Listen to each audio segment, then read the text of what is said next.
You guys seem like you have similar problems to me. I think you can relate. Do you guys ever wonder what to do with your hands all day long in conversation? Yes. Fuck yeah, I love that guy. He was like, yeah, I do. I don't know what to do with these things, you know, like it's like, do I put them in my pockets? Is that rude? Do I cross my arms? Do I look too closed off? Sometimes I just decide to do wild shit with my hands. You guys ever do that?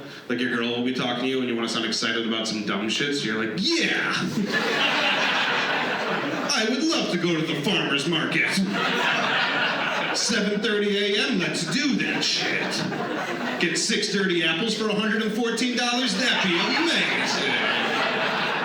They always have the world's grossest produce for so much money.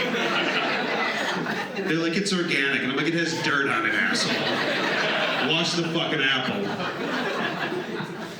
I also learned, because I've been going to a lot of farmers markets recently, that I didn't know we were filling quotas for these. I didn't know this was a job you could have, but every farmers market has a crystal lady. You guys know about the crystal lady? Oh, I just learned about the crystal lady, man. I'm convinced the crystals are working too, because there's no other way that this 37-year-old woman could look like she's been in the Florida sun for 419 years, you know?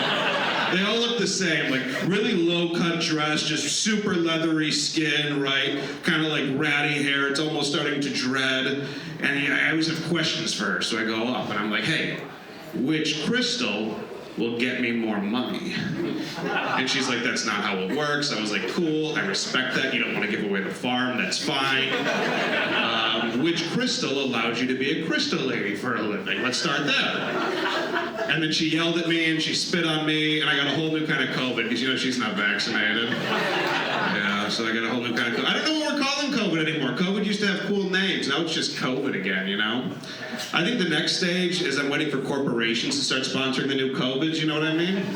They're gonna be like, first you had Omicron, and then you had Delta, and now JP Morgan brings you Chase COVID. Wouldn't that be fun? 3% cash back with all your COVID? I had a pretty cool summer. I got to do some cool shit this summer. It was fun for me. I went to Mexico. I did shows internationally for the first time. Thank you, yeah. Thank you, siblings. You're so fucking supportive. I did shows in Mexico for the first time, and I got down there, this resort, they flew me down like a classy prostitute. And I didn't know I was gonna go. I've never done shows in another country where they speak like a different language. So I get down there. First night I'm at the resort, things are going pretty well, but there's these 5 really angry Mexican women in the front row. And it made me a little uncomfortable. So after the show, I went up to them and I was like, hey, is everything okay? They're like, yeah, we just thought the whole show was gonna be in Spanish. And I was like, my name's Brad Kofman. Part of this shit did you think was gonna be all in Spanish? I've noticed too, I don't know, anybody been to Cancun before? I went down to Cancun. Couple people? Couple unenthused woos from the couple. Did you guys go together? Was that where the honeymoon was? No. She was like, God, no. Cancun, are you kidding me? Cancun, out of every place I've ever been, has the most aggressive street vendors. It's insane. Like, I've been to a lot of places, and Cancun just is fucking top of that list, man. It's fucking nuts. I'm walking down the road one day, this guy is screaming at me. He's like, my buddy, my friend, hello? Hello, my friend? I have what you want.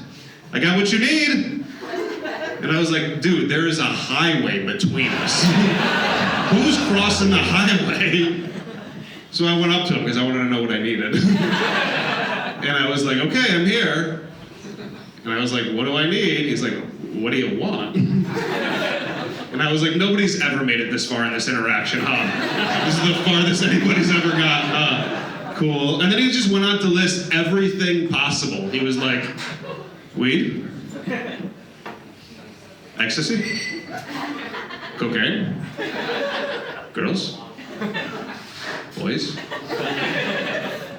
Heroin? Crack? Meth? And I just let him keep going. I was like, if you didn't have me at weed, what about me said that you were gonna get me a heroin or crack? Also, just so you know, this guy had a ponytail and he was wearing an unbuttoned Hawaiian shirt with a gut out to here and no shoes on the highway. So I bought some crack from him because that's what you do. Cancun, great crack. Next time you go, try the crack. You gotta try the crack. Otherwise, you're not really doing Cancun the right way. You gotta get the crack. Deal with depression sometimes. Anybody in here ever get sad? That was a pretty proper response. It was like it slowly moved throughout the room like a slowly release Lexapro, you know? It started here, it went over here, some guy just went, yeah, you know? I get depressed. The worst thing about being sad is people always try and give you shitty advice. People have the worst advice for you when you're sad, you know? People are always like, you have to shower and get fully dressed even on days you have nowhere to go. Why? Don't tell people that. Why the fuck am I gonna be fully dressed, showered, in my house, just 9:30 at night, wearing a button down, just sitting on the couch watching Bones? That's horrible. It's depressing. I'll kill myself. Don't tell me to do that. Bad advice. Bad advice. I did find one thing that works. So one thing you got to do when you get sad is you got to get a piece of paper and write down a list of all your goals, right? Goals for the day, the week, the month. You take that paper, you fold it in half, then you pour marijuana into the crease. Yes. And you will feel better. If you get low, just get really high. That's what you got to do. That's the plan. Your Seattle weed is crazy, by the way. This shit is wild. It's very different than Chicago weed. Yeah. That's all I gotta say. I used to smoke a lot of weed. I used to smoke way too much weed. I've calmed down a little bit. When I first got to college, I smoked a lot of weed. When I first got to college, I got arrested by the Secret Service. That's a weird thing I just remembered. Oh, man.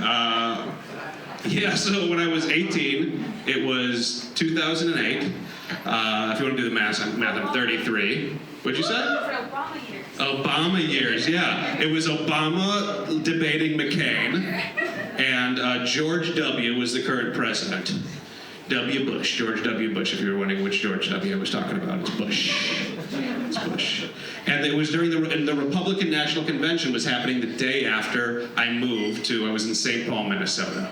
And the Republican National Convention was going on down the street. George W. is talking about whatever the fuck he is. The city's going crazy. I call my dad. I was like, hey, the Republican National Convention's going. He goes, don't take anything from anyone. And I was like, okay, weird advice. So I got really high. I went outside, and everything was free. People were just handing out stickers and pins, and I was getting DVDs from people. I was like, cool, free movies. They're like, watch this. I was like, what's it called? They're like, Freedom to Fascism. I was like, cool, right in the pocket. And somebody's like, watch this one. I was like, what is it?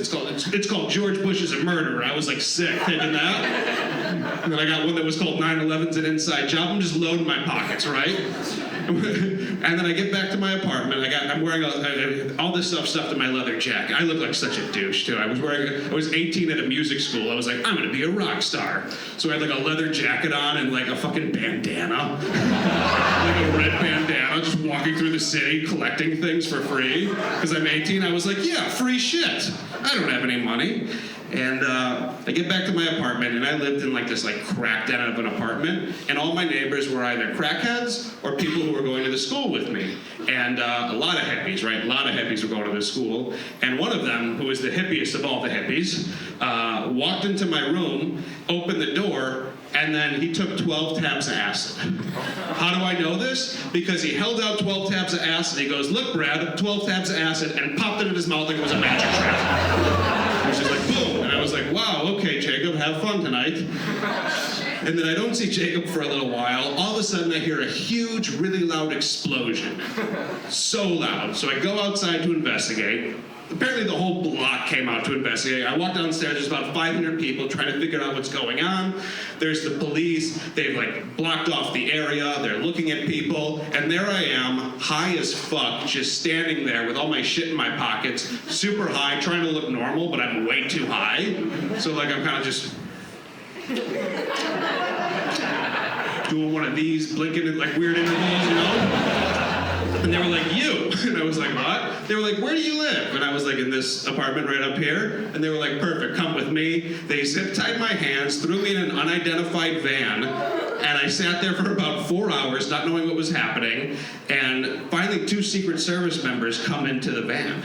And how do I know they're Secret Service members? It's because they're wearing suits and they have that fucking coiled up cord right here. And they also told me, they said, we're the Secret Service. When Secret Service talks to you, they announce it. They're like, we're the Secret Service. And we think you did some shit. And they're like yelling at me, they're going through my pockets and stuff, and they're pulling out all this shit. They're like, freedom to fascism, huh? George Bush is a murderer. 9/11 was an inside job. Where's the bomb? And I was like, I don't know what's going on. They were grilling me, and I was like, I know how this works. You guys are the bad cops. I need the good cop. I can reason with the good cop, you know? So they finally leave. They leave me alone again. The good cop comes in. The good cop like starts asking me questions. He's like, you know, this looks really bad for you. I was like, can I just stop you for a second? I'm 18. I got moved to this town for college yesterday. My dad called me today. He said, don't take anything from anybody. And I just took all this stuff. And he kind of looked at me again. He looked at my stupid bandana on my head. Which, by the way, they were like grabbing on my pockets. You think they could have done the decency to take the bandana off, you know? He looks stupid enough sitting here, you know? And so he's going through my pockets. He's looking at all this shit. And he's thinking about it. And he goes, okay. And this is what he says verbatim. This is actually what he says. He cuts the zip ties and he goes, I have an 18-year-old. He's retarded too.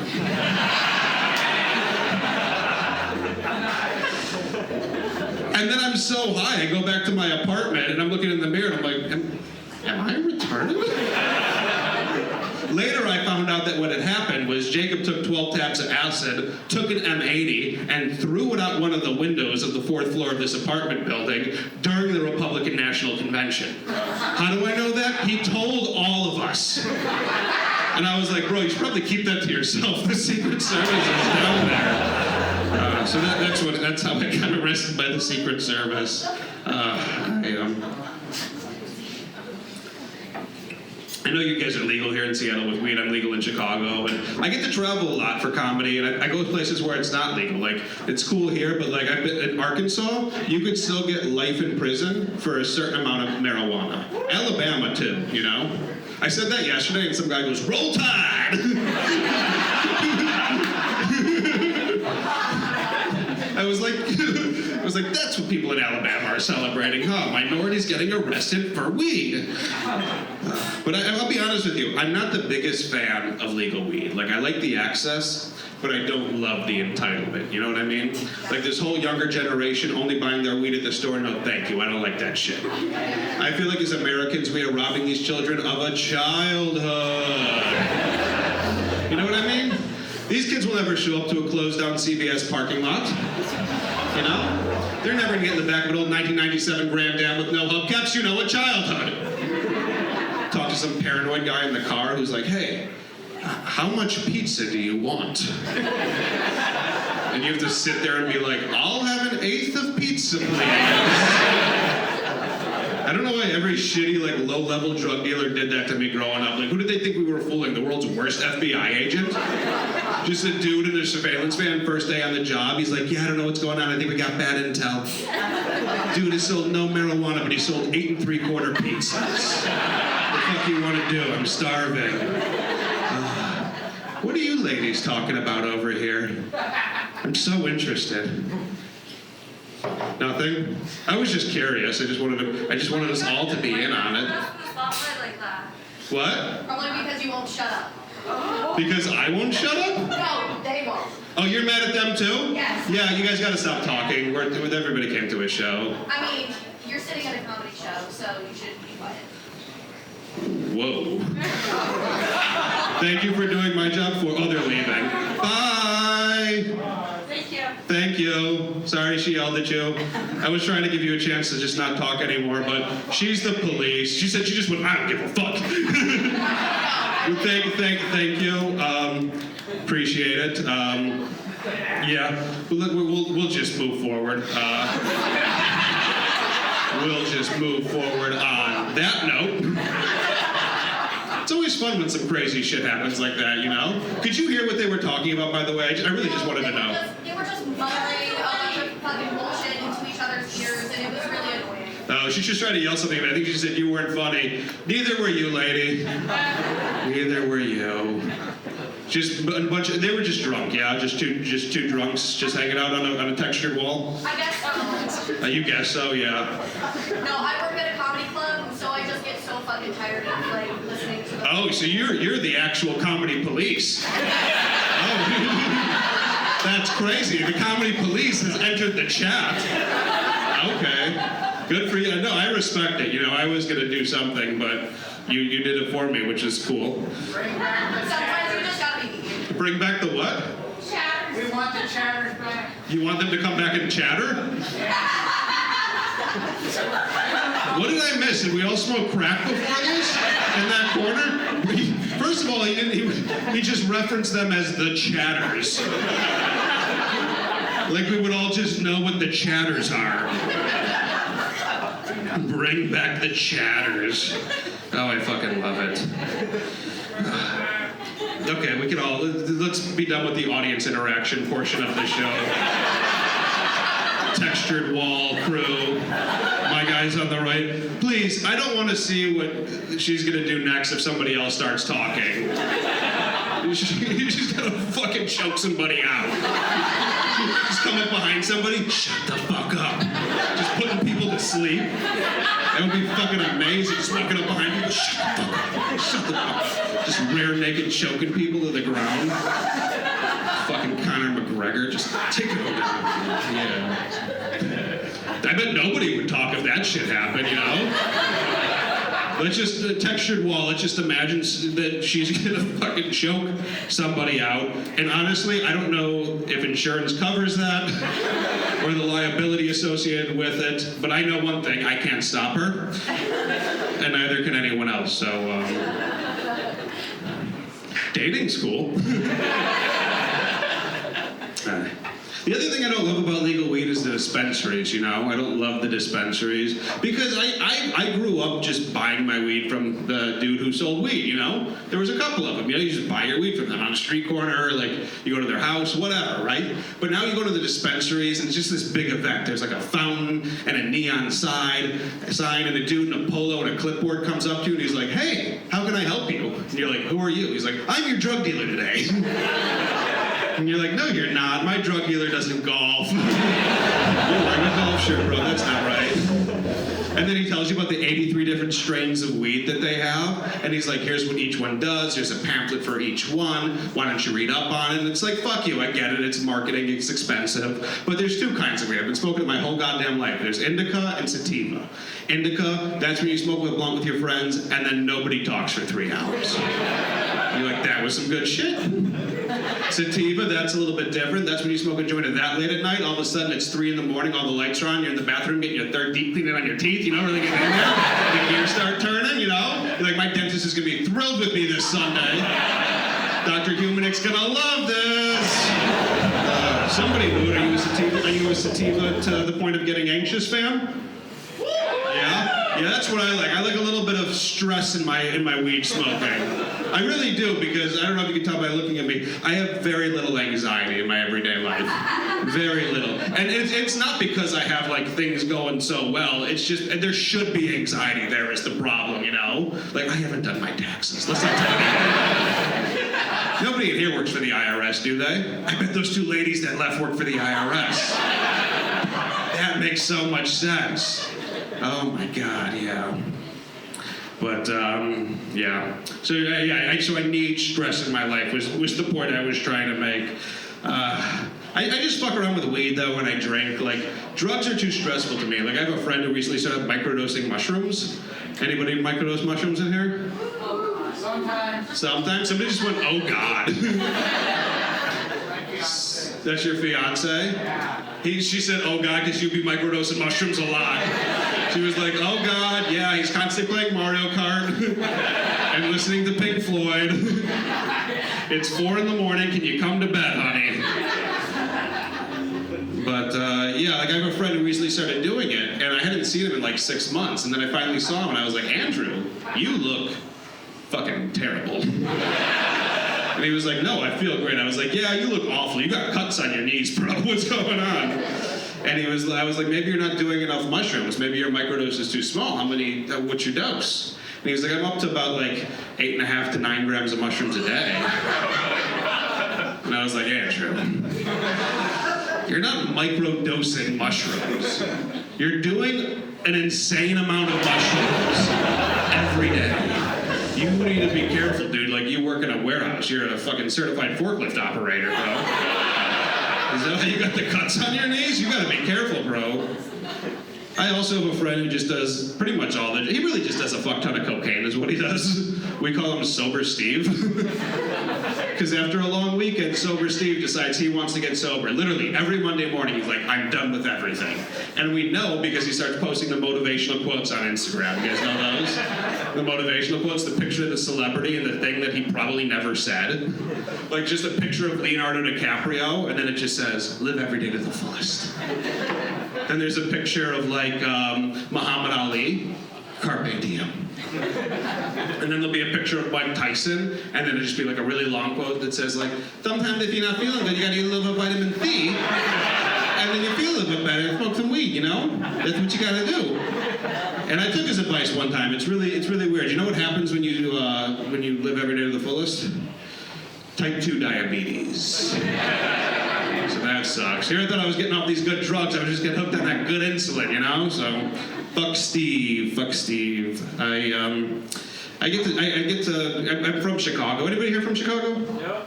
Yep? Yeah. I thought he said no. And then he was like, nope. I was like, someone's about to choke you out, sir.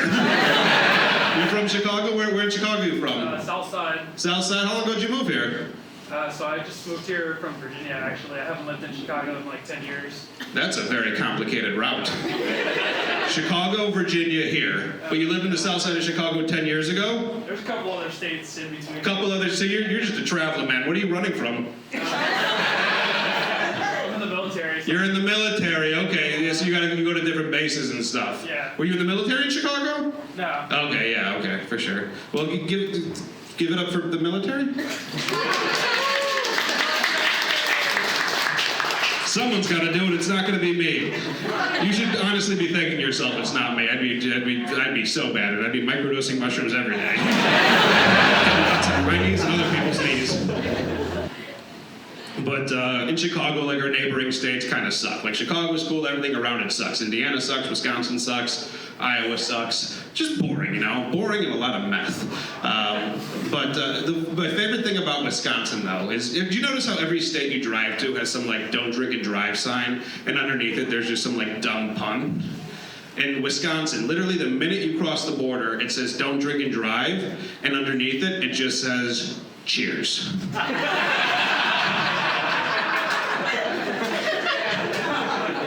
It's like, are they fucking with me? It's like a whole state built on just drinking and driving a Ford F-150.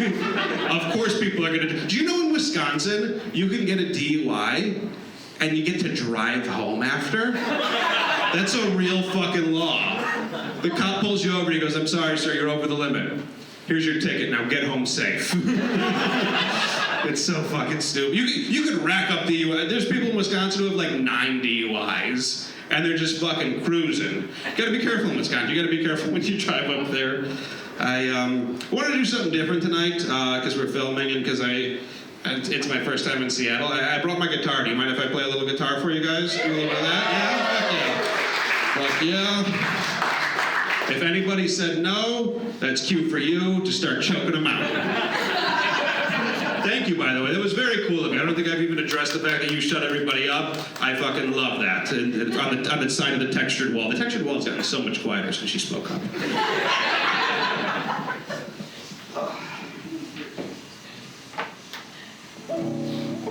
All right, let's do this.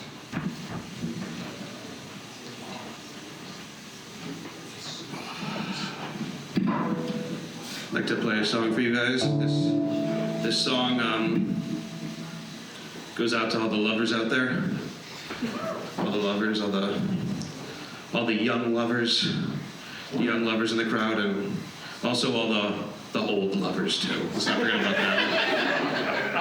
The young lovers and the old lovers. I'd also like the song to go out to the young lovers who are dating the old lovers.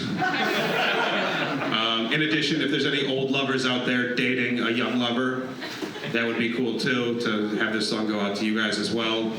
Also the young lovers who are dating like a really old lover, you know? Who are like, this is like an Anna Nicole Smith situation, you know, she's in it for the money, you know?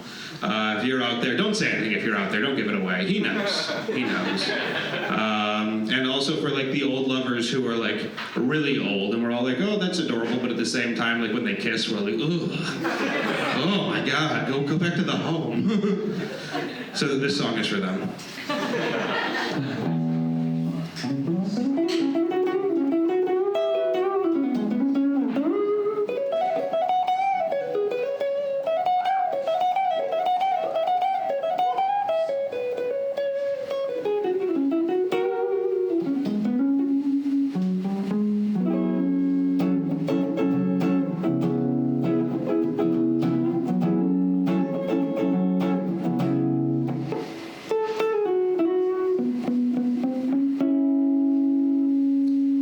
Specifically for the young lovers dating the That's for you guys. I don't know if you guys know this, but in late spring, early summer, there was a financial crisis in this country. You guys remember the financial crisis with Silicon Valley Bank? Yeah.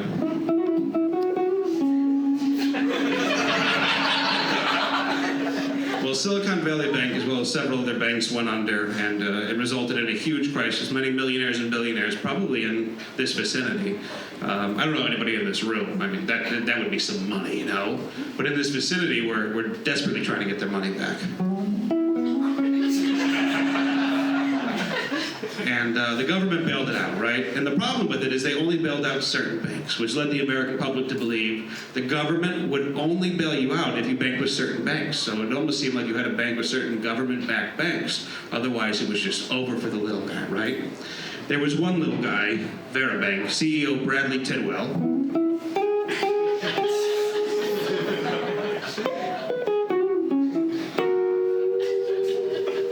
Now, Bradley Tidwell took a different approach. He said, look, we're a little mom and pop bank. I'm gonna call and text each one of my clients, reassuring them that their money is safe.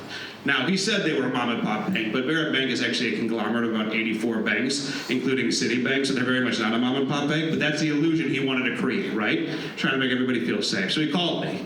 He said, hey, Brad, I need you to write me a song letting everybody know that their money's safe.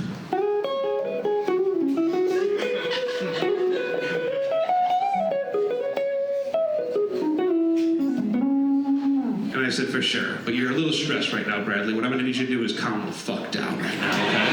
Calm down. And he said, I can't. I said, listen, I just want you to imagine something. You're in your house, you're just relaxing, and then you hear a knock on the door. You go to the door, you open it. There's me.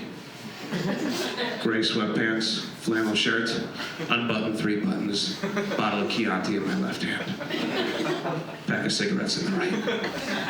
You beckon me in. I come in, I walk into the house. You say, hey, hang on. Let me slip into something more comfortable.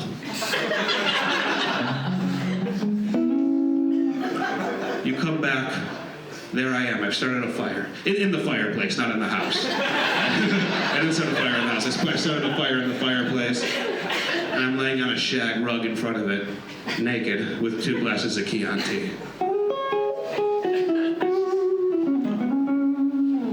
I rub the rug like so, and pat it, beckoning for you to come forth. You lay next to me.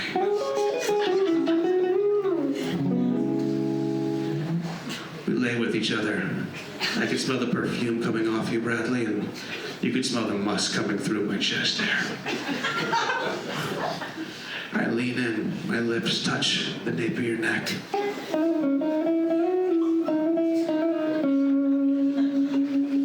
lean in even closer to kiss you, but I freeze, right as our lips almost touch.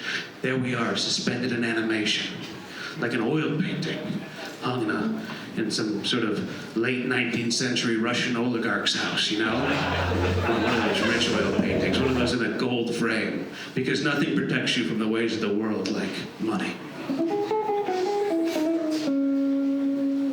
I lean in even closer. You can feel my hot breath on your earlobe.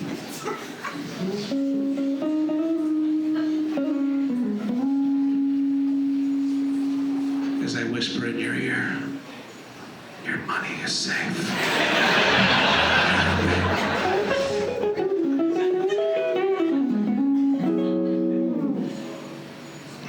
And then we get it on.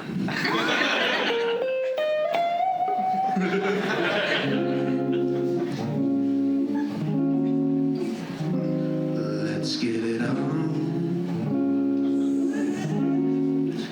I don't know if you know the words, guys, but it's all just "Let's get it on." It's a Marvin Gaye song, and that's just the chorus. But if you could just sing the "Let's get it on" part with me, it would make my day. Let's get it on. Let's get it on. Let's get it on. Let's get it on. We all just made sweet love in this room together. That's how it happens. It is beautiful. I like to do this thing sometimes where I play theme songs to movies and TV shows and see if the audience can guess it. Just shout it out if you know what it is.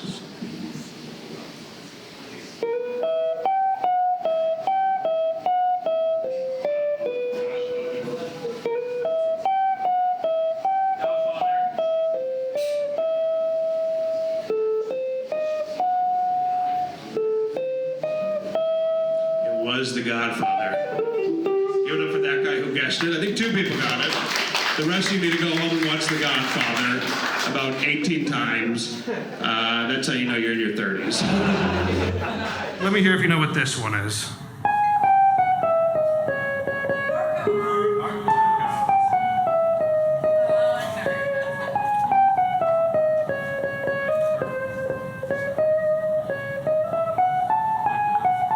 Yes, it was Narcos.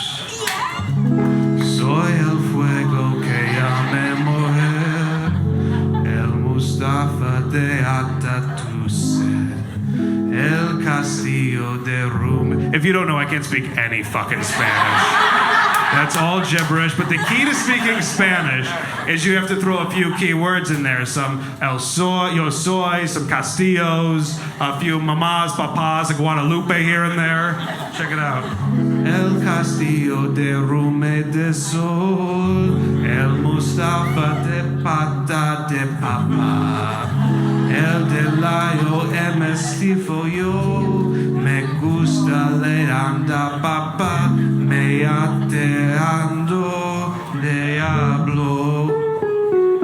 And now you're fucking bilingual and we're speaking Spanish already. You see how that works? Yes, thank you. Thank you. You can do other languages too. Like French is really easy. I like French because you can just throw J's in front of shit. Like this is French.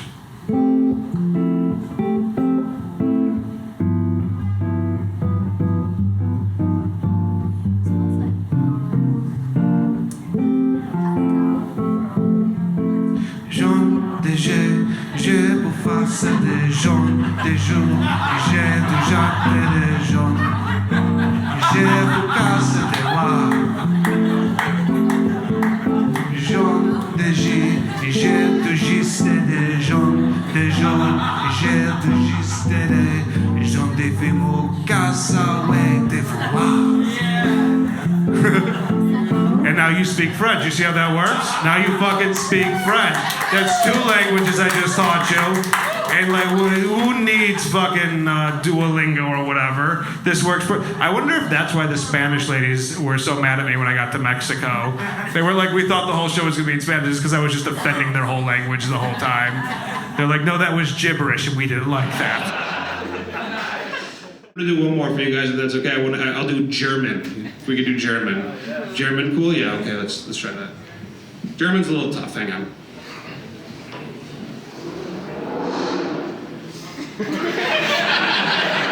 That was a very German thing to do. The Jews run the media. And that's fucking. You guys have been fun. I've been Brad Kofman.